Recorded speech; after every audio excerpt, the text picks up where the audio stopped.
Recording start हो गई है और हमारे बीच में डॉक्टर विमल कुमार शुक्ल सर उपस्थित हो गए हैं। सारे विद्यार्थी जुड़ गए हैं। सर को यहीं से सादर प्रणाम करता हूं और प्रणाम सर, प्रणाम। और मंगलाचरण प्रारंभ करके आज की कक्षा को प्रारंभ करता हूं। मुझे एक बार याद है, जेएनयू में जब मैं पढ़ता था तो हमारे गुरुजी एक पुस्तक लिख रहे थे योग सूत्र पर। तो मैंने उनसे 6-7 महीने बाद पूछा, गुरुजी पुस्तक कंप्लीट हुई? तो उन्होंने कहा कि पुस्तक कंप्लीट करने के लिए बैठना पड़ता है और बिना बैठे पुस्तक कंप्लीट हो नहीं सकती, और इतनी व्यस्तता चल रही है कि बैठने का समय नहीं मिला। और यदि बैठे भी हैं तो क्या वही काम कर रहे हैं कि जिस काम को भाई पुस्तक लिख रहे हैं, तो भाई कई सारे विघ्न आ जाते हैं। बैठे तो हैं लेकिन वो काम नहीं कर पा रहे हैं क्योंकि विघ्न आ रहे हैं। तो विघ्न निवारण के लिए गणेश जी की वंदना करते हुए आज की कक्षा प्रारंभ करता हूँ। वंदना वैदिक गणेश स्तवन से गणेश जी की वंदना करता हूँ। गणा हरि ओम। गणानां त्वा गणपतिग्वं हवामहि। प्रियाणां त्वा प्रियपतिग्वं हवामहि। निधीनां त्वा निधिपतिग्वं हवामहि। वसो मम आहम जानि गर्भधमा त्वं जासि गर्भधम्। निषुसीद गणपति गणेशु त्वामाहुरवे प्रथमं कवीनां नरिति त्वक्रियते किंचनारि महामर्कं मघवञ्चित्रमर्च। ॐ तत्कराटाय विद्महे हस्तिमुखाय धीमहि तन्नो दन्ति प्रचोदयात्। नमो व्रातपतये नमो गणपतये नमः प्रमथपतये। नमस्तेस्तु लंबोदरायैकदन्ताय विघ्ननाशिने शिवसुताय श्रीवरदमूर्तये नमः। गुरुर्ब्रह्मा गुरुर्विष्णु गुरुर्देवो महेश्वरः। गुरु साक्षात् परब्रह्म तस्मै श्री गुरुवे नमः। पूर्वामत्र सरस्वती मनुवजी शुंभास दैत्यार्दिनी। अब वाग्देवी सरस्वती का आह्वान, गणेश वंदना, गुरु वंदना इत्यादि के बाद मैं आह्वान करता हूं डॉक्टर विमल कुमार शुक्ल सर का कि सर कृपया अपने माइक को ऑन कर लें और न्याय सिद्धांत मुक्तावली की आज की कक्षा को प्रारंभ करें। आदरणीय सर, आपका स्वागत है हमारे। प्लीज। अवश्य सर, बस प्रारंभ कर रहा हूँ।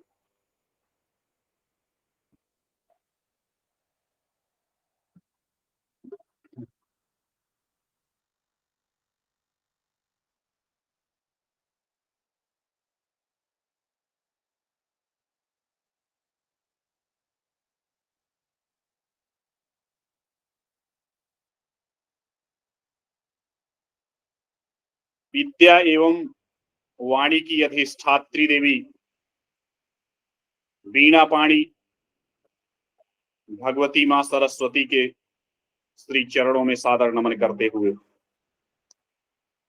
गुरुजनों के कमलवत चरणों को सादर प्रणाम करके आप समस्तुधी जन एवं जिज्ञास जनों के प्रति सादर नमस्कार। आज का यह व्याख्यान न्याय सिद्धांत मुक्तावली में मंगलाचरण और ईश्वर अस्तित्व सिद्धि के पश्चात उद्देश्य प्रकरण नाम से इस ग्रंथ को, इस व्याख्यान को हम लोग सुनेंगे। उद्देश्य प्रकरण है यह, उद्देश्य प्रकरण।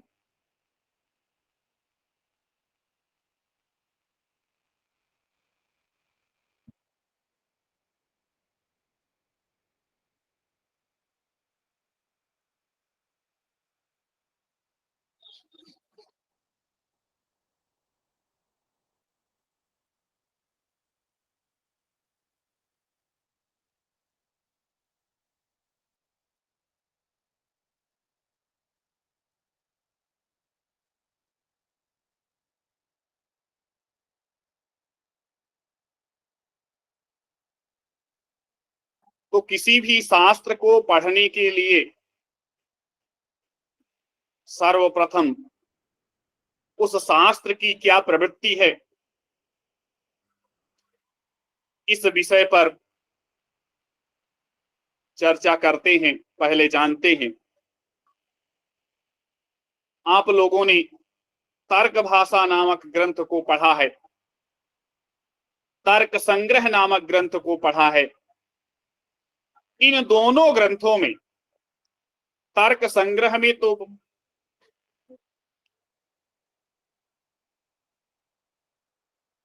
तर्क संग्रह में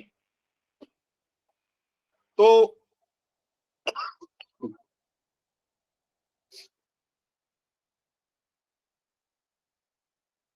बहुत ही संक्षेप में वहां पर उन्होंने लिख दिया पदार्थोद्देश्य प्रकरणम।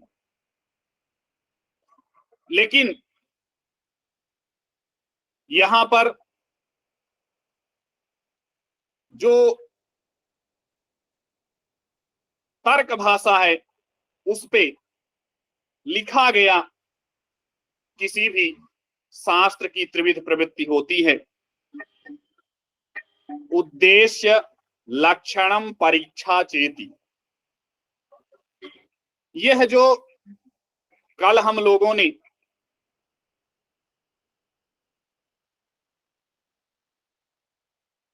पढ़ा था, द्रव्यम गुणस्तथा कर्म सामान्यम सविशेषकम समवायस्तथा भावः पदार्थाः सप्तकीर्तिताः। यह जो कथन है, यह जो कारिका है, इस कारिका को पदार्थों के उद्देश्य के रूप में जाना जाता है। जिस प्रकार से इससे पूर्व मंगलवाद, ईश्वर अस्तित्ववाद यह नाम दिया गया था, उसी प्रकार से इस कारिका को पदार्थ उद्देश्य प्रकरण। अब पदार्थों का उद्देश्य क्या है, बहुत संक्षेप में हम लोग जान लेते हैं। पदार्थ किसी भी जो शास्त्र की त्रिविध प्रवृत्ति है उसमें उद्देश्य लक्षण परीक्षा। तो उद्देश्य क्या है, यद्यपि आप लोगों ने पूर्व में पढ़ा है, लेकिन पुनः मैं आपके स्मृति पटल पर इसको लाना चाहूंगा। स्मृति पटल पर उद्देश्य किसे कहते हैं, बहुत ही सरल शब्दों में कहा जाए तो उद्देश्य क्या है, नाम मात्रेण वस्तु संकीर्तनम। अब यहां पर वस्तु का मतलब वह जो पदार्थ हैं उनका नाम मात्रेण, नाम लेना। एक तरह से हम इसको यह भी कह सकते हैं कि यह प्रतिज्ञा है, लेकिन यह नाम दिया नहीं गया है। तो फिर यह नाम नहीं दिया गया, कोई बात नहीं, लेकिन उद्देश्य है। उद्देश्य का मतलब नाम मात्रेण वस्तु संकीर्तनम, नाम लेकर के वस्तु का संकीर्तन करना। और वहां पर जो तर्क भाषा है, वहां उन्होंने जब पदार्थों का नाम, षोडश पदार्थों का नाम बताया, तो वहां लिखा भी उन्होंने, नाम मात्रेण वस्तु संकीर्तनम अस्मिन ग्रंथे आदिम, जहां प्रमाण प्रमेय संशय प्रयोजन दृष्टांत सिद्धांत अवधयो तर्क निर्णय वाद जल्प वितंडा हेत्वा भाषा छल जाति निग्रह स्थानानाम तत्व ज्ञानानि निश्रेषाधिगमः, यह कहा गया है और बताया गया। ठीक उसी प्रकार से यहां पर भी द्रव्यम गुणस तथा कर्म सामान्यम सविशेषकम समवायस्तथा भावः पदार्थाः सप्त कीर्तिताः। तो अब यहां जो सप्त पदार्थ हैं न्याय वैशेषिक मत में, वह कौन कौन से हैं, इनका भी उद्देश्य बस किया जा रहा है। न तो लक्षण है और न ही परीक्षण है, केवल उद्देश्य इसी को कहा गया नाम मात्र से। नाम मात्र से यहां लोग बहुत हल्के में ले लेते हैं मात्र शब्द को, कहते हैं अरे ये मात्र ही है। लेकिन इसके बाद आचार्य जानते रहे होंगे, इसलिए उन्होंने लिखा संकीर्तनम, इसीलिए लिख दिया, नहीं तो लोग बहुत हल्के में लेकर के छोड़ दें। संकीर्तन करना है। संकीर्तन तो आप जानते हैं, गांवों में कीर्तन आदि होती रहती थी पहले, तो उसमें कीरते रहते थे लोग। कीरने का मतलब जिस प्रकार से तोता बोलता रहता है एक ही चीज को, उसी प्रकार से ये संकीर्तन है। यहां सम उपसर्ग भी लगा हुआ है, ठीक प्रकार से उसे कीरना है, शास्त्र के अनुसार उसको कीरना है, बोलना है, हल्के में न कोई ले। नहीं तो नाम मात्र कहें, अच्छा नाम मात्र का ऐसा है, अरे नाम मात्र का है तो यहां पर उसकी स्थिति को देखना है। जब शास्त्रों में नाम मात्र आता है तो वहां पर उसको संकीर्तन कहा गया है। और संकीर्तन का मतलब ऐसे वैसे नहीं कहना है। तब कैसे कहना है, कहीं सम्यक प्रकार से उसका उच्चारण करना है। और जिस प्रकार से एक बार ही नहीं है, हम सब जानते हैं कि कीरते रहने का, कीरता तोता के लिए आता है, वह बार बार जिसको रटता है उसे कहा गया है कीर। हम लोग भी कीर्तन जब गांवों में अभी भी कहीं कीर्तन हो रही है तो कीर्तन में क्या करते हैं, या तो ओम नमः शिवाय जपते रहते हैं, या सिया राम जय जय राम जपते रहते हैं, या श्री कृष्ण हरे कृष्ण आदि आदि कुछ ले करके उसी को कीरते रहते हैं। तो जब जब शास्त्र पढ़ेंगे तब तब यह पदार्थ आएंगे और जो उद्देश्य किया गया उनको वहां पढ़ा जाएगा। इसलिए भी इसे कीर्तन कहा जा रहा है। नाम मात्रेण वस्तु संकीर्तनम उद्देश्य, उद्देश्य यह है।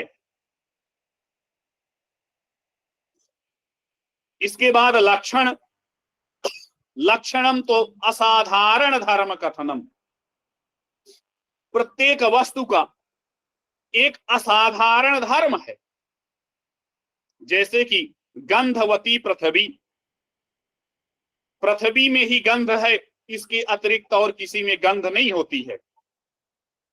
और एक यह वस्तुएं असाधारण धर्म को, ये जो आंखें हैं, हम लोगों की जो आंखें हैं वो असाधारण धर्म को बहुत अच्छे से पहचानती हैं। बहुत से लोग खड़े होंगे, लेकिन उस पे जिस व्यक्ति को हमें बुलाना है या किसी भी व्यक्ति को देखना है तो उसी व्यक्ति को ही हम देख पाते हैं। ये आंखों में है, कान में है, भेद ज्ञान जिसे कहते हैं, यही है भेद ज्ञान। तो लक्षणम तो असाधारण धर्म कथनम, लक्षण क्या है, असाधारण धर्म का कथन करना, उस वस्तु का। जैसे असाधारण धर्म का मतलब वो जो सबसे अलग कर दे रहा है उसमें, और धर्म वह धर्म जो किसी और में नहीं पाया जा रहा है। जैसे मैंने बताया गंधवती पृथ्वी, गंधवती पृथ्वी, यही गंध होना, यह उसका असाधारण धर्म है। इसके बाद लक्षित लक्षण से, जो लक्षण है वह लक्षित पर लक्षित हो रहा है या नहीं। नवेति, वह जो लक्षण किया गया है वह उसी का लक्षण है या कहीं और चला जा रहा है। इसके लिए त्रिविध दोषों का निराकरण भी करते हैं, जैसे कि अतिव्याप्ति दोष है, अव्याप्ति दोष है और असंभव दोष है। तो यह किसी भी शास्त्र को पढ़ने के तीन प्रवृत्तियां हैं। इन तीन प्रवृत्तियों को ध्यान में रख करके भी किसी शास्त्र का हम लोग अध्ययन करते हैं। इसके बाद हम लोग पुनः आते हैं द्रव्य किसे कहते हैं। तो द्रव्य के लक्षण में यहां तो सामान्य में आप लोग जाने, द्रव्य किसे कहते हैं। गुणाश्रयत्वम द्रव्यत्वम, जो गुणों का आश्रय है उसे द्रव्य कहा गया है, या गुण जहां पर रहते हैं उसे द्रव्य कहा गया है। द्रव्य गुण, और गुण किसे कहा गया है। द्रव्य गुण, द्रव्य कर्म समवाय भिन्नत्वे सति सामान्य वक्तुम, द्रव्य और कर्म के अतिरिक्त जो सामान्यवान है या जिसमें सामान्य जाति या रहती है उसे गुण कहा गया है। इसके बाद कर्म, चलनात्मकम कर्म, जिसमें चलन या जिसमें गतिशीलता है वह कर्म है। और इसके बाद सामान्य, सामान्य तो जाति ही है। समवाय, समवाय को पृथक पदार्थ के रूप में परिगणित किया है महर्षि कणाद ने। और इसके जो अंतर है वहां पर न्याय में, न्याय के आचार्यों ने समवाय को संबंध माना है। तर्क भाषा में आया हुआ है संबंधः कतिविधः संबंधः द्विविधः, वहां कहा गया है समवाय संयोगस्य, समवाय संबंध और संयोग संबंध। लेकिन यहां पर आचार्य ने इसको पृथक पदार्थ के रूप में परिगणित किया है, इसे पृथक पदार्थ माना है। तो यह अपनी उनकी विशेषता है। और इसके बाद विशेष, विशेष क्या है।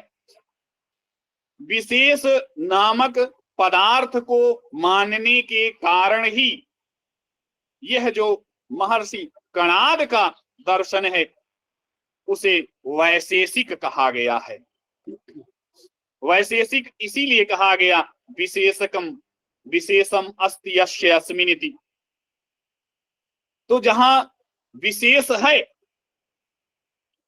जहां पर विशेष की बात की जा रही है, या और विशेष कहां रहता है। विशेष तो नित्य पदार्थों में रहता है, जैसे परमाणुओं में भेद ज्ञान को बताने के लिए।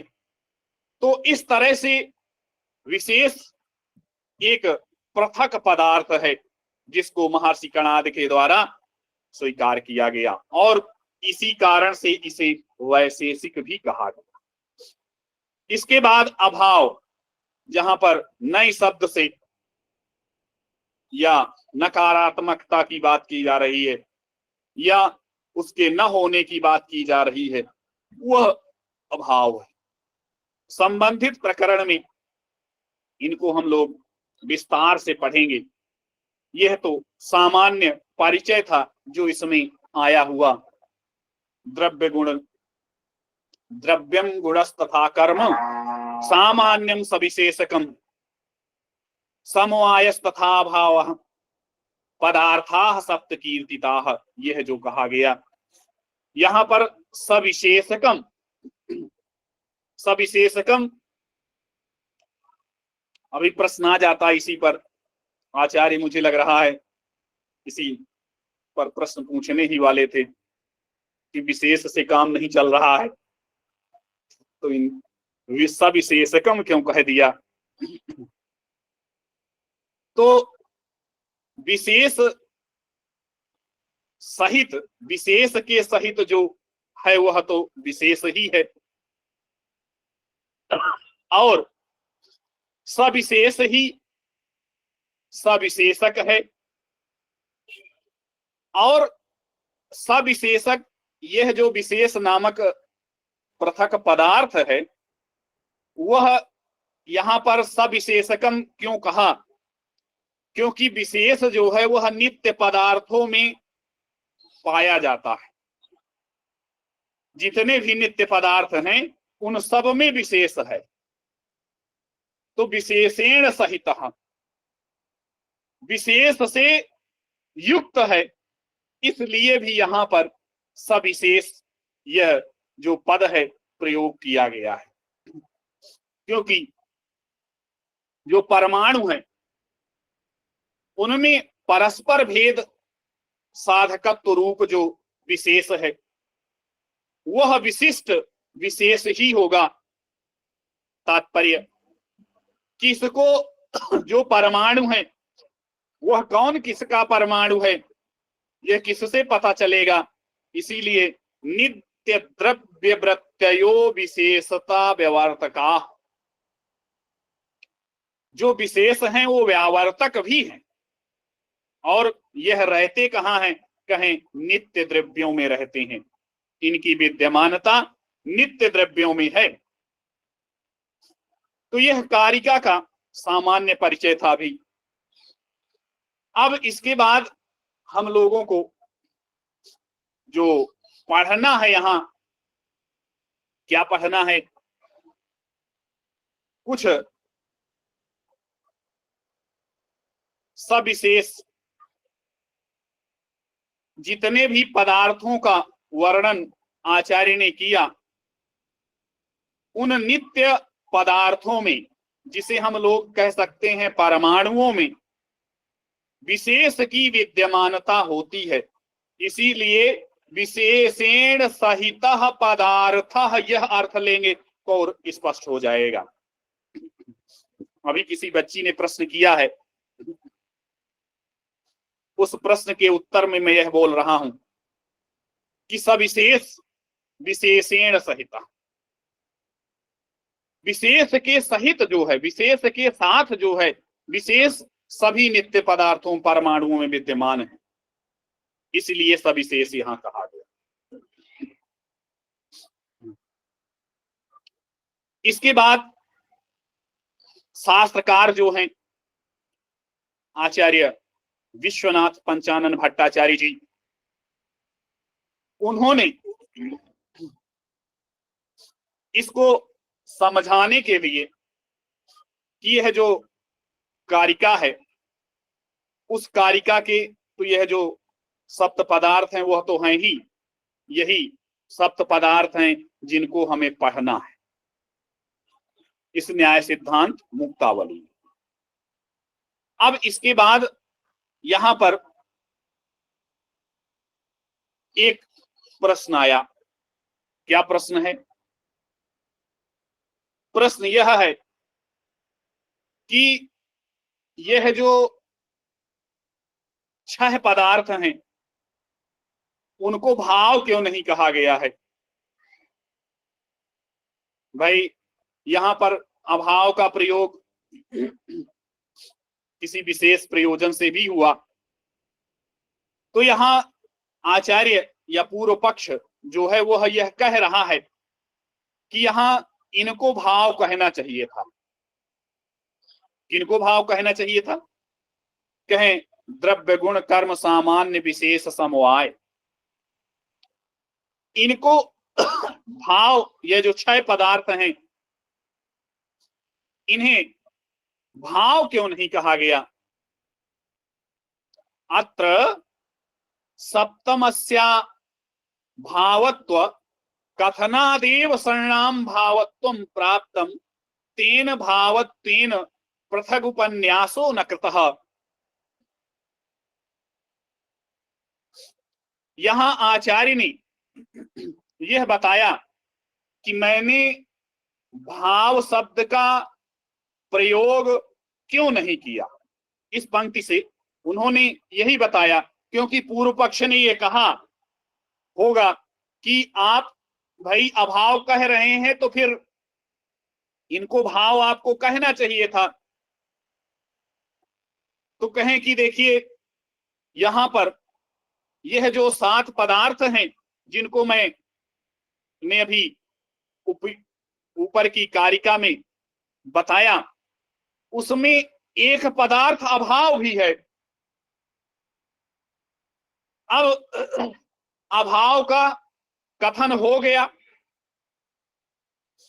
अभाव का कथन कर देने के कारण ही हमने अभाव का अगर कथन कर दिया है तो फिर उसके अतिरिक्त जो बच रहे हैं वह भाव ही तो होंगे। यह स्वतः ग्राह्य है। पदार्थों का जो नाम है, उन 7 पदार्थों में अभाव का कथन किया गया है। अभाव अत्र सप्तमस्या भावत्व कथनादेव शरणाम भावत्वं प्राप्तम तेन भावत्वेन पृथक उपन्यासो न कृतः।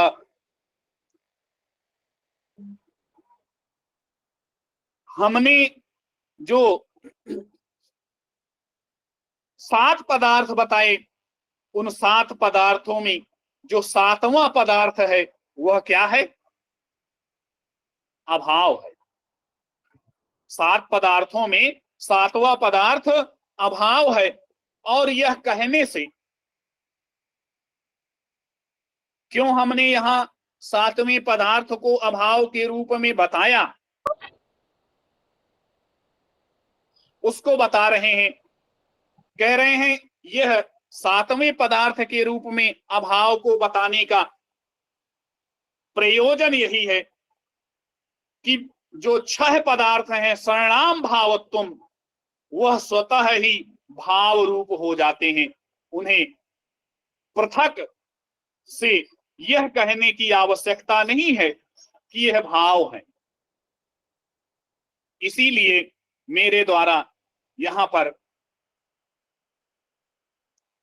पृथक रूप से भाव इस पद का प्रयोग नहीं किया गया है। किसी का कोई प्रश्न है क्या? अभी आचार्य जी, मैं जैसे चाहता था कि बच्चे लोग अपनी किताब में ही मेंशन कर लें, यहाँ जो मैं कहीं गलत हूं तो आप टोकिएगा, क्योंकि मैं भी इस शास्त्र को लेकर नया हूं। अत्र सप्तमस्य अभावत्व कथनादेव शरणाम, वही ब्रैकेट में लिख ले, पदार्थानाम भावत्वं प्राप्तम। 6 पदार्थों का भावत्व, क्षणाम पदार्थानाम भावत्वं स्वतः एव प्राप्तम तेन भावत्वेन। तो ब्रैकेट में प्राप्तम के बाद क्षणाम के बाद लिख लेना है क्षणाम पदार्थानाम भावत्वम। क्षणाम के आगे ब्रैकेट लगा के पदार्थानाम भावत्वम ब्रैकेट बंद, तो हो जाएगा पूरा वाक्य क्षणाम पदार्थानाम भावत्वम प्राप्तम, कि इनके कथन ना देव, इनके कथन से ही 6 पदार्थों का भावत्व प्राप्त है। तेन भावत्वेन, उस भावत्व के कारण पृथक उपन्यासो न कृतः, भावस्य पृथक उपन्यासो न कृतः। तो पृथक से पहले ब्रैकेट में भावस्य लिख करके ब्रैकेट बंद कर दे। आचार्य जी, यदि मैं गलत हूं तो आप चिन्हित करें। नहीं, ये और स्पष्ट हो गया। जी जी जी जी।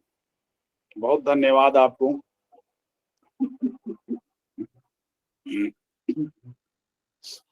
अध्यापक भी जन्मजात पैदा होता है, उसको कोई बना नहीं सकता। अरे अच्छा जी, ऐसी कोई बात नहीं है। मैं तो साहस दुस्साहस जो भी कही, मैं कहा कि मैं एक बार आपसे पूछ लूं, तो आपने कहा नहीं ठीक है।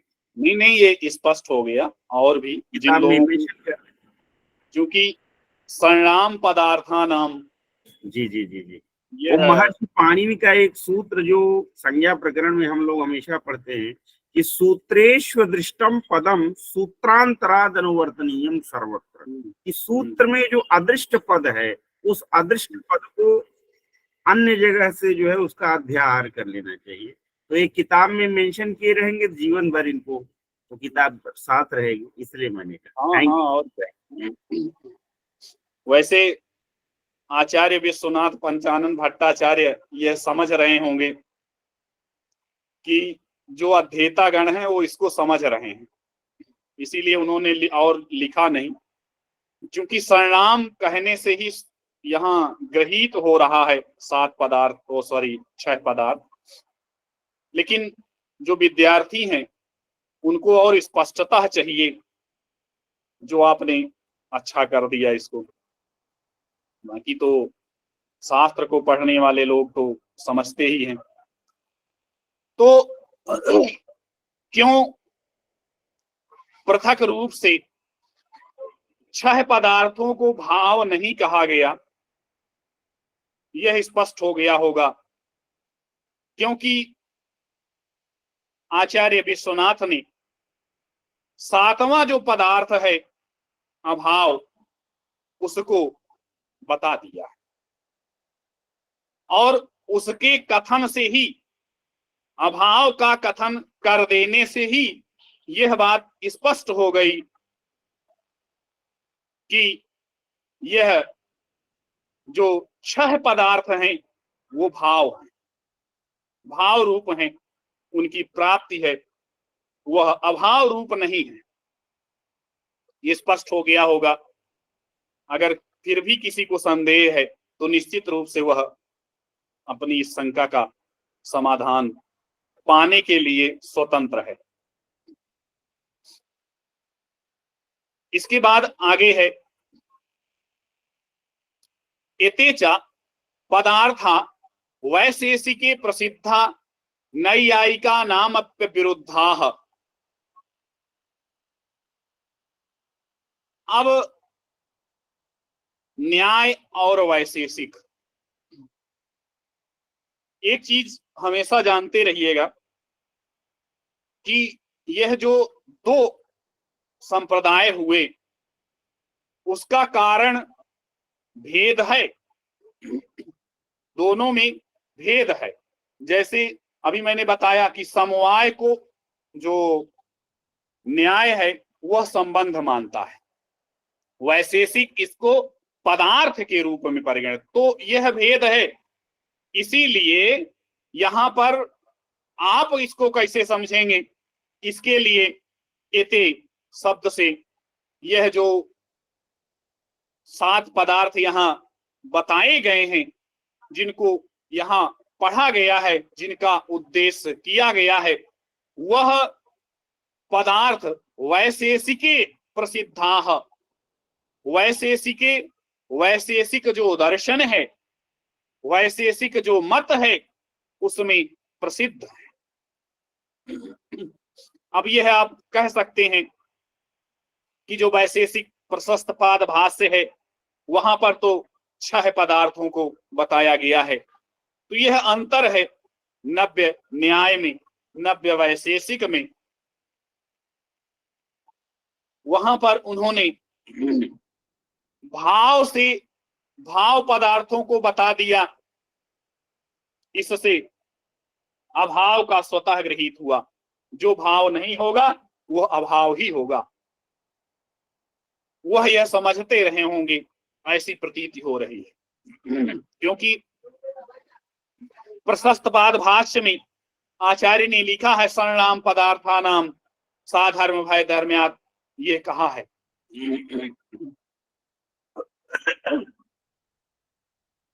तो एते च पदार्थाः वैशेषिक मते, वैशेषिक मत में या वैशेषिकों का जो दर्शन है, सिद्धांत है, उसमें प्रसिद्धाः प्रसिद्ध है। कौन प्रसिद्ध है? यही द्रव्य गुण कर्म सामान्य विशेष समवाय भाव। एते च पदार्था से ये सातों पदार्थ यहाँ गृहीत हो जाएंगे। तो कहें कि फिर वैशेषिक मत में तो प्रसिद्ध ही है, तो नैयायिकों की क्या दशा है? नैयायिकों के विषय में बताइए। तो नैयायिका नाम अविरुद्धा, नैयायिकों ने भी इनको अविरुद्ध माना है। अविरुद्ध का मतलब नैयायिक भी इनके पक्ष में है, इनके मत से सहमत हैं। अब अगर मैं उदाहरण बता रहा हूं, तर्क भाषा में पता नहीं वहां तक कहां पढ़ाया जाता है, हम लोगों ने भी प्रमाण निरूपण पर्यंत ही तर्क भाषा को पढ़ा है, लेकिन अगर आप प्रमेय पढ़ें, तर्क भाषा में प्रमेय, और प्रमेय को पढ़ते वक्त आप जब अर्थ को पढ़ेंगे तो वहां पर उस अर्थ प्रकरण में यही 6 जो पदार्थ हैं उनको पढ़ाया गया है, उन्हीं को बताया गया है। इसका मतलब नैयायिक भी इसके क्या हैं? अविरुद्ध। तात्पर्य, नैयायिक इस बात का विरोध नहीं करते हैं, क्योंकि प्रमेयों में जो अर्थ नामक प्रमेय है वहां पर इन्होंने 6 पदार्थों का निरूपण किया है, स्वीकार किया है अर्थ के रूप में। तो फिर जब स्वीकार करेंगे तो फिर कैसे विरुद्ध में होंगे? इसलिए यहां पर नैयायिका नामपि जो न्याय मत है, महर्षि गौतम के द्वारा प्रणीत जो न्याय है, उसमें क्या किया गया है? उसके अर्थ नामक प्रमेय में इस बात को व्याख्यायित किया गया है, या इनके 6 पदार्थों को निरूपित किया गया है, और वहां पर निरूपण करने से यह बात स्वतः सिद्ध हो जाती है कि नैयायिकों के द्वारा यह जो 6 पदार्थ हैं वह स्वीकार्य हैं। तो फिर इसका तात्पर्य ही यही हुआ कि नैयायिक इसके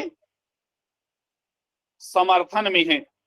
नैयायिकों को भी यह जो पदार्थ बताए गए ऊपर, द्रव्यम गुणस्तथा कर्म सामान्यम सविशेषकम समवायस्तथा भावः पदार्थाः सप्तकीर्तिताः, यह नैयायिकों को भी स्वीकार्य है।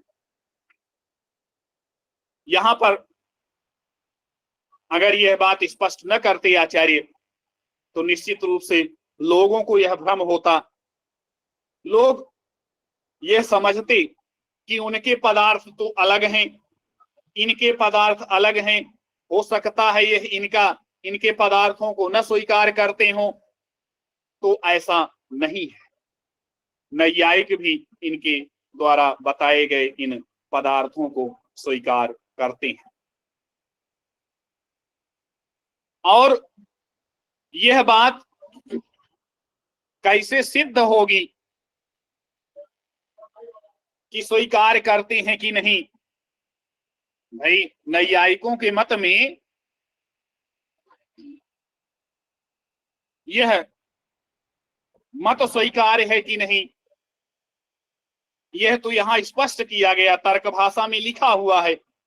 इसके बाद आगे जो कहा गया वह यह है, प्रतिपादितम चैवम भाष्ये, प्रतिपादितम चैवमेव भाष्ये। अब हमको पुनः महर्षि कणाद के द्वारा जो प्रणीत सूत्र हैं वहां पर आना पड़ेगा। महर्षि कणाद ने सूत्रों को लिखा है, सूत्रों का प्रणयन किया है और इसके बाद उस पर भाष्य लिखे गए। तो यहां जो कणाद मुनि हैं, महर्षि कणाद हैं, उन्होंने क्या किया है, उनके द्वारा लिखे गए सूत्र पर जो भाष्य प्राप्त हो रहा है उस पे इस बात का, भाष्य में इस बात का ठीक प्रकार से, इसीलिए कहा गया प्रतिपादित्यम, इस बात को बहुत अच्छी प्रकार से प्रतिपादित किया गया है। च एवं एव भाष्ये, यही है चैवम एव, यह जो कहा गया, इससे यह स्पष्ट किया जा रहा है कि जो न्याय भाष्य सूत्र कणाद के द्वारा लिखित सूत्र भाष्य है उसमें सूत्रों पर जो भाष्य लिखे गए उस भाष्य में इस बात को बहुत ही अच्छी प्रकार से प्रतिपादित किया गया है। इसलिए यह दोनों ही अविरुद्ध हैं, दोनों इस बात से सहमत हैं जो 7 पदार्थ बताए गए। अब यहां पर एक नया प्रश्न आ रहा है। वह प्रश्न क्या है? प्रश्न है अतएव अतएव अतएवोपमान चिंतामणौ सप्त पदार्थ भिन्नतया शक्ति सादृश्या दीनामति रिक्त पदार्थत्वम असंकितम। अब यहां समस्या क्या आ गई? हम लोगों ने पढ़ा कितने पदार्थ? द्रव्यम गुणस्तथा कर्म सामान्यम सविशेषकम समवायस्तथा भावा पदार्थाः सप्त कीर्तिताः। हम लोगों ने कितने पदार्थों को पढ़ा है? 7 पदार्थों को पढ़ा है। अब एक आचार्य हैं जिनका नाम गंगेशोपाध्याय है।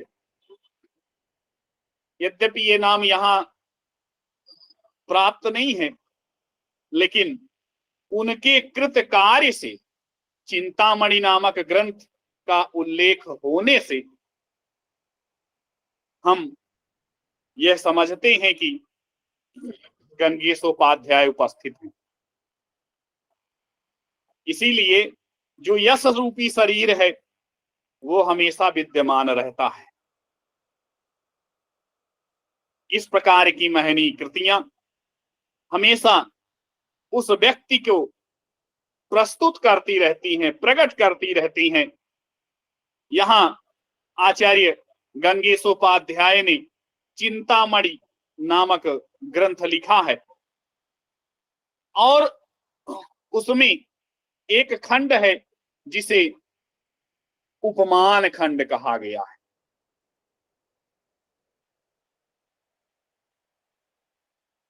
और उस उपमान खंड में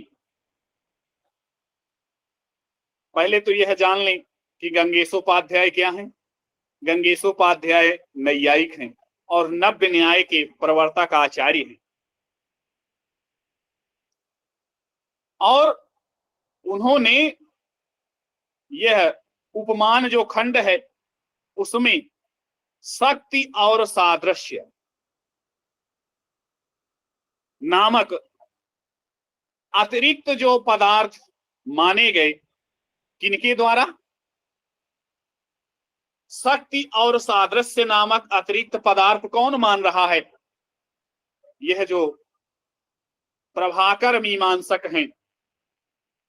प्रभाकर के विषय में तो सब जानते ही होंगे। गुरुमत है उनका मत। गुरु जी को भी वह समझा दिए थे कि ऐसे पढ़ाइए। तो उपमान खंड में शक्ति और सादृश्य, इन दो पदार्थों को जो पूर्व में बताए गए 7 पदार्थ हैं उनसे भिन्न होने की, जो भिन्न का मतलब अतिरिक्त, इसीलिए कहा अतएवोपमान चिंतामणौ सप्त पदार्थ भिन्नतया शक्ति सादृश्यादि नाम अतिरिक्त पदार्थ त्वमाशंकितम। तो 7 पदार्थों के अतिरिक्त 2 पदार्थ शक्ति और सादृश्य, इनकी भी शंका की गई है। लेकिन पदार्थ तो 7 ही हैं और इसका निराकरण आचार्य पंडित गंगेशोपाध्याय ने किया भी है अपनी चिंतामणि नामक उस रचना में, क्योंकि वह भी 7 ही पदार्थ स्वीकार करते हैं। शक्ति और सादृश्य, इन 2 को मिलाकर के 9 पदार्थ हो जाएंगे। लेकिन जो प्रभाकर मीमांसक हैं उनके द्वारा 2 अतिरिक्त पदार्थ स्वीकार किए गए, शक्ति और सादृश्य। तो इस शक्ति और सादृश्य का जो निराकरण है, किस प्रकार से शक्ति और सादृश्य पदार्थ नहीं हो सकते हैं,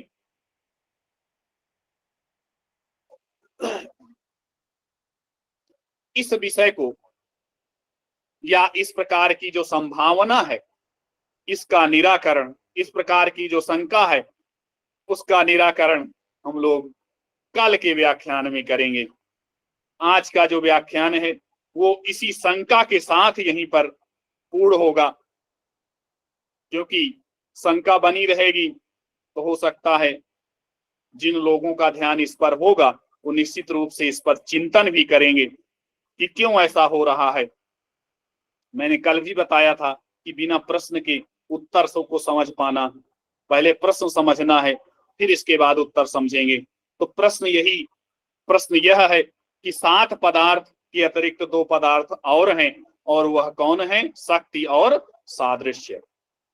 यह मीमांसकों का मत है, लेकिन मीमांसकों के इस मत का यहाँ पर खंडन किया जाएगा, मानने नहीं दिया जाएगा उनको कि आप 7 के अतिरिक्त 2 पदार्थ और मान लें। हम अपने मत में उसको खंडित करेंगे। तो इस विषय को कल हम लोग पढ़ेंगे। आज का जो व्याख्यान है वो यहीं पर पूर्ण होगा। आप समस्त सुधी जन एवं जिज्ञास जनों को नमस्कार करके सादर नमस्कार। सर बहुत बहुत धन्यवाद। अब मैं विद्यार्थियों से आग्रह करूंगा, यदि किसी का कोई प्रश्न हो तो अपना माइक ऑन करके वो प्रश्न कर सकते हैं।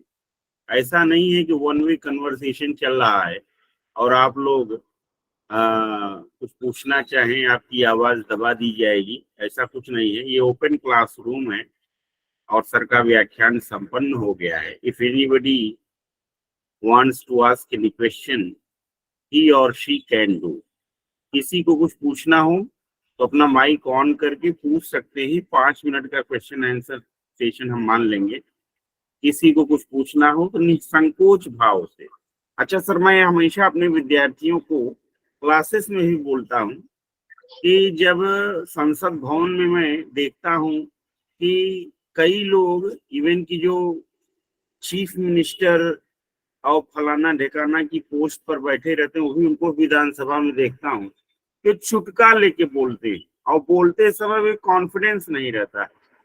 तब मैं कहता हूँ अपने विद्यार्थियों से कि यदि ये लोग अपने विद्यार्थी जीवन में अपने गुरुओं से खुल करके प्रश्न किए होते ना, तो आज संसद भवन में या विधानसभा या विधान परिषद जो भी कहें, स्पीकर के सामने बोलते समय इनको हेजिटेशन न होता।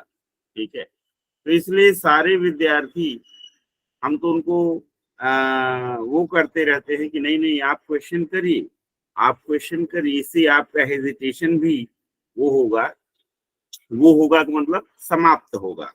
और दूसरा क्या होगा कि आपका, आपके साथ साथ अन्य लोग भी जो मौन होकर के बैठे हुए हैं, उनको लग रहा है कि अगर ये मैं पूछ लूंगा तो सर को लगेगा इतनी छोटी सी बात इसको नहीं मालूम है, संकोच के कारण अपने हृदय के कोने में उसको दबा के बैठे हैं। अब जैसे यहाँ पढ़ने वाले विद्यार्थी, सपोज दैट यहाँ सब लोग एमए कर रहे हैं या तो या एमए कर चुके हैं, इनका क्वालिफिकेशन एक आईएएस अधिकारी से ज्यादा है, लेकिन कल इनमें से एक भी बच्चा एक जिलाधिकारी के सामने जाए और उसे कुछ पूछना हो, 10 बजे से लेके 12 बजे तक जिलाधिकारी जनता दरबार लगाते हैं अपने ऑफिस में, तो हेजिटेशन करेंगे, अरे जिलाधिकारी इतना बड़ा आदमी, ठीक है। तो ऐसा हेजिटेशन नहीं होना चाहिए। दूसरा, एक पत्र आपको लिखना है और पत्र लिखते समय जो है आप 50 बार काट पीट कर रहे हो, सादा कागज फाड़ फाड़ के डस्टबिन में डाल रहे हैं, तो ऐसा भी ना हो। एक एप्लीकेशन 2 से 3 मिनट में लिख दिया जाना चाहिए। अच्छा सर, मैं एक व्याख्यान बताता हूँ आपको। एक बार मैं स्मृति ईरानी जी से किसी काम से मिला, विद्यार्थी जीवन में था, छात्रवृत्ति हम लोगों की नहीं मिल रही थी, लाल बहादुर शास्त्री राष्ट्रीय संस्कृत विश्वविद्यालय विद्यापीठ था, तब पढ़ा करता था। तो मैं उनके पास 2-3 बार गया और 2-3 बार उन्होंने एप्लीकेशन लिखने के लिए कहा। मैं हालांकि हमेशा सफेद कागज अपने पास रखता था, उस दिन संयोग से सफेद कागज नहीं था। मैंने कहा कि भैया भैया मुझे कहती थी, तो मैं भी उनको दीदी दीदी कह देता था। मैं कहा दीदी एक व्हाइट पेपर मिल जाएगा क्या? कि हाँ हाँ श्योर श्योर। उन्होंने व्हाइट पेपर दिया और 2 से 3 मिनट में मैंने स्मृति ईरानी जी के सामने ही एप्लीकेशन लिख करके दे दी। उसमें कहीं कुछ काटा पीटी भी हुआ तो काट करके सिंपली पेन से आगे हम बढ़ गए। और यहाँ विद्यार्थी क्या है, एक कलम अगर लग गई तो उसे लगे नहीं पढ़ो पढ़ो पढ़ो, नया पेज नया पेज। और एक एप्लीकेशन लिखने में लोग 2-2 घंटा लगा देते हैं। एप्लीकेशन लिखना है, किसी से अपनी बात कहनी है, तो आप जब तक शिक्षकों से मुखर होकर के नहीं रहेंगे तो आप अपने जीवन में भी ऐसे ही दबे कुचले सहमे से रहेंगे। आपको लगेगा कोई डांट न दे, अरे विद्यार्थी से बड़ी ताकत होती है क्या कोई? विद्यार्थी एक प्रश्न खड़ा कर दे तो बड़े बड़े की बोलती बंद हो जाती है। मैं एक छोटा सा और व्याख्यान यहाँ बताऊंगा। जब मैं एमफिल कर रहा था तो हमारे वाइस चांसलर सर बोले, एमफिल में पढ़ा रहे थे कोर्स वर्क, तो उन्होंने कहा कि लोग अपने विद्यार्थी से लोग 2 आदमियों से डरते हैं, एक ईश्वर से डरते हैं और एक जो है अपने विद्यार्थी से डरते हैं, लेकिन मैं तो जो है अपने विद्यार्थी से नहीं डरता हूँ, मैं ईश्वर से डरता हूँ। तो मैंने कहा सर, हाथ खड़ा किया मैंने कहा सर, बोले जी। मैं कहा मैं जो है अभी मेरे विद्यार्थी तो है नहीं, मैं तो स्टूडेंट हूँ, मैं आपको बताऊं मैं ईश्वर से भी नहीं डरता हूँ। मैं ईश्वर से क्यों डरूं? जब मैं कोई गलत काम करूं तब तो मैं ईश्वर से डरूं। हमें कहा जिस दिन विद्यार्थी होंगे तो उनसे भी नहीं डरूंगा। तो कहने का आशय ये है कि विद्यार्थियों को अपने आप में गट्स डेवलप करना चाहिए, स्किल ऑफ क्या कहते हैं, कम्युनिकेशन, स्किल ऑफ राइटिंग, और बेहिचक हो करके सवाल करने चाहिए। अब सवाल भी ऐसा न हो कि सर ये बताइए क के आगे जो है 5 आ की मात्रा लगा दे तो क्या होगा, कू के नीचे जो छोटा ऊ है इसके नीचे 5 ऊ और जोड़ दे तो क्या होगा, राम जैसे लिखा है रा के पहले जो है 5 हम आ की मात्रा जोड़ दे तो क्या होगा, ए से पहले कौन सा अक्षर आता है, जेड के बाद कौन सा अक्षर आता है। सवाल भी ऊटक पटांग ना हो, सवाल भी अच्छे हों, मजा लेने वाले भी सवाल ना हो। कि जो भगवत गीता में आया है कि उपदेक्षन्त ते ज्ञानम ज्ञानिन तत्वदर्शिन, कि वे ज्ञानी लोग तुमको ज्ञान देंगे, वे तत्वदर्शी लोग तुमको उपदेश करेंगे। तो उसमें परिप्रश्नेन है कि गुरु से प्रश्न करना है, परिप्रश्न करना है। परिप्रश्न का मतलब कि ऐसा ना हो कि हम प्रश्न इसलिए कर रहे हों कि देखिए इनको आता है कि नहीं आता। प्रश्न इसलिए करना है, जिज्ञासा के कारण प्रश्न करना है कि हमको ऐसी जिज्ञासा हो रही है। एक और बात यहाँ पर प्रश्न करने के संदर्भ में मैं बताना चाहूंगा कि मैं हूँ, मुझे मालूम है कि हमारे फला गुरुजी वेदांत के हैं, सपोज दैट फला गुरुजी ज्योतिष के हैं, फला गुरुजी जो है नव्य न्याय के हैं, फला गुरुजी मीमांसा के हैं, तब मैं मीमांसा वाले टीचर के पास व्याकरण में राम की सिद्धि कैसे होती है ये मैं लेके नहीं जाता हूँ। मुझे मालूम है उस राम की सिद्धि कर लेंगे, यानी जिसका जो फील्ड निर्धारित हो गया है, मैं उस फील्ड का ही सवाल उस व्यक्ति से करता हूँ। मुझे मालूम है कि सामान्यतया वो राम की सिद्धि कर देंगे, लेकिन मैं क्यों जाऊं उनके पास जो है कि सर ये राम की सिद्धि कैसे होगी, मुझे बता ही दीजिए। तो जिसका जो फील्ड है उससे संबंधित ही प्रश्न करना चाहिए। तो बहुत सारा व्याख्यान मैंने स्वयं दे दिया प्रश्नों के ऊपर ही कि कैसे प्रश्न करें, क्यों प्रश्न करें। तो यदि आप में से किसी को कोई प्रश्न करना हो तो प्रश्न कर सकते हैं। एनीबडी? एक चीज सर बताऊं मैं, जी जी जी जी जी आज जितने दिन से मैं पढ़ा रहा हूँ, मुझे लगभग पढ़ाते हुए 10 साल हो गए होंगे। जब मैं रिसर्च कर रहा तब से पढ़ा रहा हूँ, जी जी जी जी और कभी भी ऐसा अवसर नहीं आया। जी जी मुझसे लगभग हजारों की संख्या में प्रश्न हुए होंगे, जी जी और हमारे यही प्रिय विद्यार्थियों ने किया, जी और कोई ऐसा कभी अनर्गल प्रश्न इस दृष्टि से भी हमसे कोई नहीं किया जी कि जी मैं जी यह देखूं कि इनको आता है कि नहीं। जी जी जी जी दूसरी बात, हमारा खुद का यह सिद्धांत है कि नहीं सर्व सर्वम जानाति, जी सब कुछ तो हम जानते नहीं हैं, जी जी जी जी लेकिन फिर भी हम आपकी जो जिज्ञासा है उसका समन करने के लिए प्रयास करते हैं। जी जी जी जी जी जी तो ये भी एक सौभाग्य का विषय है कि कभी भी विद्यार्थियों से भी, और विद्यार्थी हमेशा प्रिय रहे हैं, जी रहेंगे। जी जी जी जी जी और हम तो एक महर्षि पाणिनि का एक सूत्र है जो उन्होंने लिखा कि वंशो द्विधा, विद्या जन्मना चाहिए। हाँ, विद्या जन्मना चाह। ये तो पाणिनि का है कि महर्षि पतंजलि का है शायद? नहीं नहीं, वंशो द्विधा तो महर्षि पाणिनि का है, वंशो सूत्र है। द्विधा विद्या जन्मना चाहिए, ये महर्षि हाँ पाणिनि का वाक्य है। हाँ, नहीं, सूत्र है। अच्छा अच्छा। हम्म। जी जी जी जी जी इसी से ये अपत्य जो प्रकरण है जी जी जी जी वहां जी पर, जी जी जी माने अपत्य का अधिकार, अपत्य कौन होगा, जी जी पुत्र कौन होगा। जी जैसे वर्तमान समय में जो आपके साधु संतों के यहाँ चला आ रहा है, जी तो जी गुरु और शिष्य की परंपरा है ना वहाँ। जी जी जी जी जी गुरु, जी वहाँ गुरु के बाद शिष्य उसका उत्तराधिकारी होता है। जी जी जी जी तो महर्षि पाणिनि का यह सूत्र वंशो द्विधा वर्तमान में भी उतना ही प्रासंगिक है जितना उस जी समय था। जी जी जी जी जी और मैं इसको अच्छे से मानता हूँ। हमारे जितने भी विद्यार्थी हैं वो सब बिल्कुल वंशो द्विधा को जन्मना और विद्या, तो वो जी जी सब विद्या पुत्र हैं हमारे।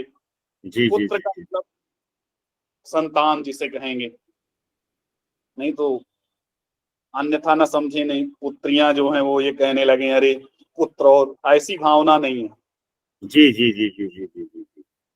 तो देखो, वैसे मैं पुत्र की जब आपने चर्चा कर ही दी है तो कठोपनिषद में जो नचिकेता का प्रकरण आया वहां पुत्र की डेफिनेशन आद्या प्रसाद गुरु जी ने मनुस्मृति के एक वाक्य को कोट करते हुए कहे कि पुम नाम नरको यस्मात् पितरम त्रायते सुतः तस्मात् पुत्र इति प्रोक्तः स्वयमेव स्वयं हुआ। कि पुम नाम नरको, पुम नाम का नरक है, यस्मात् पितरम त्रायते सुतः, जिससे पितर को पुत्र बचाता है, यानी पिता को पुत्र बचाता है। तस्मात् पुत्र इति प्रोक्त है, इसलिए उसको पुत्र ऐसा कहा गया है। किसके द्वारा? स्वयमेव स्वयं हुआ, स्वयंभू भगवान मनु के द्वारा स्वयं उसको ऐसा पुत्र ऐसा कहा गया। तो पुत्र हाँ की हाँ, परिभाषा वहाँ है पे आया। कि पुम नाम के नरक से जो पिता को बचा ले। तो चलिए अब यहीं पर शांति पाठ के साथ आज की कक्षा को विराम जी देते हैं। जी। ओम पूर्णमदः पूर्णमिदं पूर्णात् पूर्णमुदच्यते पूर्णस्य पूर्णमादाय पूर्णमेवावशिष्यते। ओम शांति शांति गम्यताम पुनर्दर्शनाय। सभी को साधुवाद और धन्यवाद। नमस्कार। सर को प्रणाम। सादर नमस्कार सर, प्रणाम। सभी को सादर नमस्कार। नमो नमः गुरुजी। नमो सर्वेभ्यो नमः। नमो नमः। सर्वेभ्यो नमो नमः।